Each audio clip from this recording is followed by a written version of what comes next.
अच्छा, आज हम डिस्कशन करते हैं अबाउट थोड़ा बहुत जो मेन बेसिक डिफिनीशन है ना, हीट कैपेसिटी और स्पेसिफिक हीट कैपेसिटी, और एक और भी है मोलर हीट कैपेसिटी। तो ये क्या है? हीट कैपेसिटी उसको कहते हैं ना कि मतलब अगर हमें जो सब्सटेंस गिवन हो ना, तो मतलब वो 1 सेंटीग्रेड तक वो कितने अमाउंट ऑफ हीट जो है वो एब्जॉर्ब कर दे, ताकि उसकी जो टेम्परेचर है वो रेज हो जाए, मतलब इंक्रीज हो जाए 1 सेंटीग्रेड तक। तो इसकी जो कैपेसिटी होता है ना हीट एब्जॉर्ब करने का, तो इसको हम कहते हैं हीट कैपेसिटी। कि मतलब the amount of heat is required to raise the temperature of a given substance by 1 degree centigrade. कि मतलब मिसाल के तौर पर यहाँ पर हमें कुछ मास दिया गया हो सब्सटेंस है, और इसका कुछ मास भी होता है यहाँ पर। तो ये कितनी अमाउंट ऑफ हीट जो है वो एब्जॉर्ब करते हैं, ताकि इसकी जो हीट कैपेसिटी वो कितना है कि इसकी जो टेम्परेचर है वो इंक्रीज हो जाए 1 सेंटीग्रेड तक। तो इसको हम कहते हैं हीट कैपेसिटी। अच्छा, हीट कैपेसिटी जो है इसके जो यूनिट है, तो heat capacity is equal to heat divided by temperature.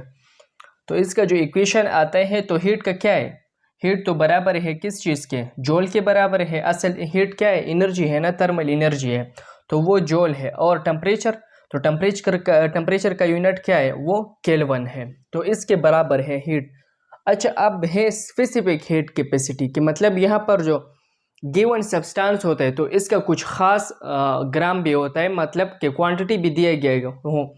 तो यहाँ पर हम लेते हैं 1 ग्राम ऑफ सब्सटेंस। के 1 ग्राम ऑफ सब्सटेंस जो होता है ना, तो वो कितने अमाउंट ऑफ हीट कैपेसिटी जो है वो एब्जॉर्ब करते हैं, ताकि उसकी जो क्या है टेम्परेचर है वो इंक्रीज हो जाए 1 सेंटीग्रेड तक। तो इसको हम कहते हैं स्पेसिफिक हीट कैपेसिटी, कि the amount of heat is required to raise the temperature of 1 gram of substance. के 1 ग्राम ऑफ सब्सटेंस जो होते हैं ना, तो इसकी जो हीट कैपेसिटी है वो कितने अमाउंट में वो एब्जॉर्ब कर देता है, कि उसकी जो टेम्परेचर है वो 1 सेंटीग्रेड तक पहुंच जाए। तो इसको हम कहते हैं स्पेसिफिक हीट कैपेसिटी।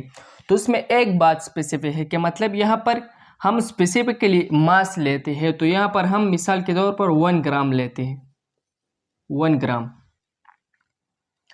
तो स्पेसिफिक हीट कैपेसिटी हम एक्सप्रेस करते हैं एस पे, तो S is equal to Q. तो ये क्या है, ये हीट है ना, तो डिवाइडेड बाई यहाँ पर हम ग्राम की एडिशन करते हैं, मास की एडिशन करते हैं, ये मास है असल में। तो joule divided by gram kelvin, तो ये इसके यूनिट है। अब एक और क्या है कि molar heat capacity. Molar heat capacity किसको कहते हैं? बहुत ही आसान और बेसिक डिफिनीशन है, फिजिकल केमिस्ट्री में ये मौजूद है। मोलर हीट कैपेसिटी,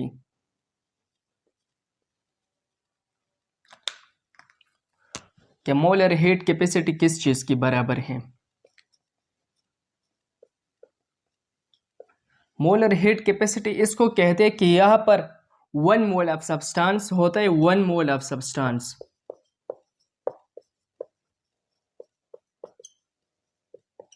और वो कितने अमाउंट में हीट जो है वो एब्जॉर्ब करते हैं या रिक्वायर्ड होता है इसको, ताकि इसकी जो टेम्परेचर होता है ना, टेम्परेचर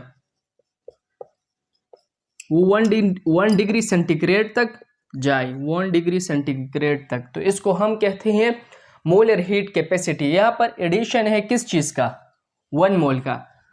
तो स्पेसिफिक हीट कैपेसिटी और मोलर हीट कैपेसिटी में ये चेंजेस है या डिफरेंस है? यहाँ पर बात किस चीज़ के, मास की है, मतलब यहाँ पर हम मास में लेते हैं सब्सटेंसेस, और यहाँ पर हम किस चीज़ में लेते हैं, मोल में लेते हैं। तो ये किस चीज़ के बराबर है,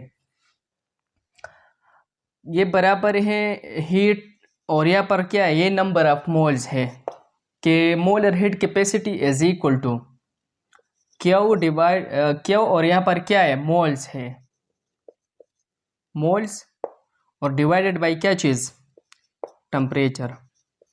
तो इक्वेशन क्या आ जाएगा, जूल मोल पर केल्विन।